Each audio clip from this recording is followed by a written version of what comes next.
From the words of Mary Crow Dog, my family was related to the brave birds and the full bulls. Old Grandpa Full Bull still remembered the first Wounded Knee, the massacre. He was a young boy at the time, traveling with his father, a well-known medicine man. They had gone to a place near Wounded Knee to take part in a ghost dance. They had on their painted ghost shirts, which were supposed to make them bulletproof. When they got near Pine Ridge, they were stopped by white soldiers, who were hoping to kill themselves some Indians. Full Bull remembered the grown-ups bursting into tears, the women keening. They are killing our people, they are butchering them. It was only 2 miles or so from where Grandfather Full Bull stood that almost 300 Sioux men, women, and children were slaughtered. Later, Grandpa saw the bodies of the slain, all frozen in ghostly attitudes, thrown into a ditch like dogs, and he saw a tiny baby sucking at his dead mother's breast. Observation 1 is the framework that aids the interpretation of the debate to be open to the liberatory narrative that counteracts the hegemonic discursive norms. The reason for one is that endorsement grants legitimacy because it bypasses the prior question of whether or not the ideology ought to be legitimate. The second argument is bad methodology breeds bad policy. If we look to the lack of an exit strategy and Iraq as a bad methodology, then led to a plethora of bad policy. The third argument is the discoursive and symbolic representations frame real policy agendas. You can look to the transcendence of a violent representations after 9/11 as a reason for the violent carpet bombings in the Middle East. The fourth argument is that ontology must be a prior question because you cannot separate the ontology of the resolution from the text of the resolution itself. The fifth argument is that narratives are going to be good because it allows for an increase of education in the bit, because it allows for a broader amount of experiences to be explained. Thus the advocacy. Begin our ethical encounter with indigenous subjects from a perspective which affirms the relevance of the ghost dance and representations of indigenous cultures. Begin our ethical encounter with indigenous subjects from a perspective which affirms the relevance of the ghost dance and representations of indigenous cultures. Observation 2 is going to be the solvency. One is that narratives are good because it allows you to become a witness to history when you hear the atrocities that have been done against a person. You are able to become a witness to history and you are able to link the correlations between the past and the present. The second argument is that narratives are key to defamiliarizing yourself from the system of the white man. When you are able to hear the words from another individual, you are able to break free from the self, which allows you to go against the colonial order. The mere refusal of the colonial order to address the narrative or to present their own counter narrative shows the refusal to change. The only way to be able to do this is to be able to have them see the voices of those who disenfranchised through the narrative. The third argument is that narrative paradigm theory allows us a system in order to be able to evaluate the narrative off of the basis of the probable narrative. This allows us to evaluate it based off of cohesion and fidelity. Mary Crow Dog's narrative is cohesive because it follows the cultural or the historical representations of what has happened in it. Right now, you are fidelis with the colonial order. However, through the narrative, you are able to stand with Mary Crow Dog, Josh, and I in order to stand against the colonial order. The fourth argument is that the authenticity of the spoken word. When you hear the words of another individual, you are able to put yourself into their shoes and be able to hear the atrocities that happen, be able to understand the atrocities, and this should always be a necessary precondition to be able to stand against colonial order. The fifth argument is that ontology must come first because it is the understanding of being and understanding how we relate ourselves and our complacence to colonial order and how we relate to other individuals, which allows us to then be able to stand against colonial order and should be a necessary precondition to any political action. Thus the advantage. The ace of point is the resolution is colonialist. The first argument is that the resolution presents the relations from the perspective of the colonial power of the European powers and the United Kingdom that led to the deaths of millions of individuals throughout the Americas. This inevitably is always pushing this as the resolution is always under the perspective of the authority of these individuals. The second argument is the Western they present from a Western ideology of legal frameworks that have been used to exploit indigenous populations that did not exist before the emergence of the colonial power. I'll get to at the end of these arguments.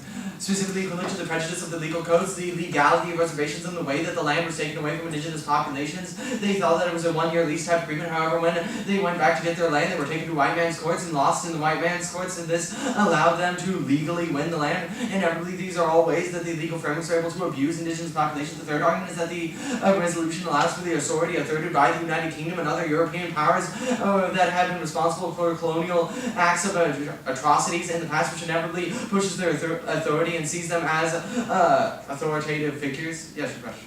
Yeah. So you're saying that this narrative is able to describe this indigenous experience. Like, why didn't you use the fucked up shit that happened in the res to describe the experience? Like, you said the res is colonial, so why didn't you use that colonialism? Because we decided, we don't want to pull the resolution, I just flat out admit that. Okay. B is going to be the impacts. One is that colonialism necessitates the oppression, domination, and violence against indigenous persons. It pushes the colonial powers above those of indigenous populations, which allows for any justification for any atrocity to be committed. The second argument is that legal frameworks allow for the abuse of indigenous populations. You can extend across all of the arguments above as to how legal frameworks have been used in the past in order to exploit indigenous populations. You can extend across that this locks them in a cycle of poverty and denies them the resources necessary to be able to survive. The third argument is that this causes a genocide to become inevitable and real happening in the sad slowly looked through the historical genocide that has continued to this day, the denying of resources of these people to be able to survive, and the pushing them onto reservations is the continuing of the genocide that continues to this day. The fourth argument is that this leads to the exclusion of voices of indigenous population because it does not take their voices into account when you push this from the relations of the colonialist powers. This means that they are unable to have the agency necessary to be able to change their environment when they do not have the ability to use their voice. This inevitably pushes them to the periphery and allows any atrocity to happen. The fifth argument is that this forcefully has led to the exclusion of indigenous culture. You can look to the massacre at Wounded Knee where 300 Lakota Sioux individuals were slain or were slaughtered as an indication of when the United States forces saw this as a misinterpreted the ghost dance as a preparation for war. They went in and attacked. This is a perfect example of how a lack of exposure to indigenous culture manifests itself in violence. From the words of Mary Crodock. I had my first baby during a firefight, with the bullets crashing through one wall and coming out through the other. When my newborn son was only a day old, the marshals really opened up on us. I wrapped him up in a blanket and ran for him.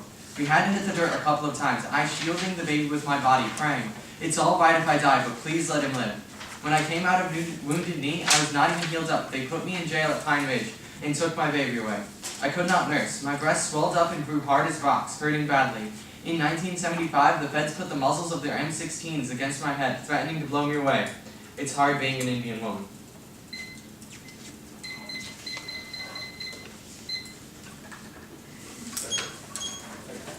What's the order, Sam? The order is going to be 2 off. No. No. No. 3 off. Because I can do that. This is MPTE, guys. Okay. Hope you So- brought your big boy pants. Okay. 3 off, and then case in order. 3 off case. Sweet. And I'll. Yeah. Just say yes, I touched my case.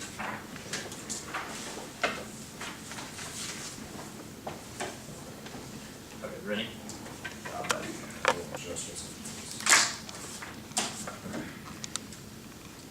The interpretations and the government interpretations of the resolution should reflect a fair division of ground. Specifically, government interpretation should not be framed in such a way as to force the opposite to oppose well-established facts to embrace overtly racist, sexist, or otherwise discriminatory positions or uphold a value that is tautological within the resolution or government case. This is rule C4 of the MPTE rules. This is like legit shit. The violation number 1 is that they're forcing us to engage in overtly racist opinions by the fact that they say that the resolution is colonialist, when they're conceding the fact that the resolution is colonialist. This means that this is a tautological affirmation of the resolution. The second argument is that they are forcing us into a racist depiction of indigenous people as all of one indigenous people, which is like really fucked up, guys. The three arguments that they're forcing us into this at the point where we have to engage them on the DA level, which means that we have to get offense on this, which means that we're going to be straight turning this, which is always going to be bad for arguments that we have to engage on the counterpoint level, but they're always going to run the counterpoint needed prep out of round, so we're going to get a contend in the ground arguments. But the ground arguments, first of all, around counterpoint solvency deficit arguments are always going to be a reason to reject the affirmative team. The two arguments that any prep done outside of round means that at the point that we have to give a legitimate narrative means that there's always going to skew us out of the prep, and this is going to justify in cases such as the stupid like WikiLeaks case that Gordon Eddy were running. It means that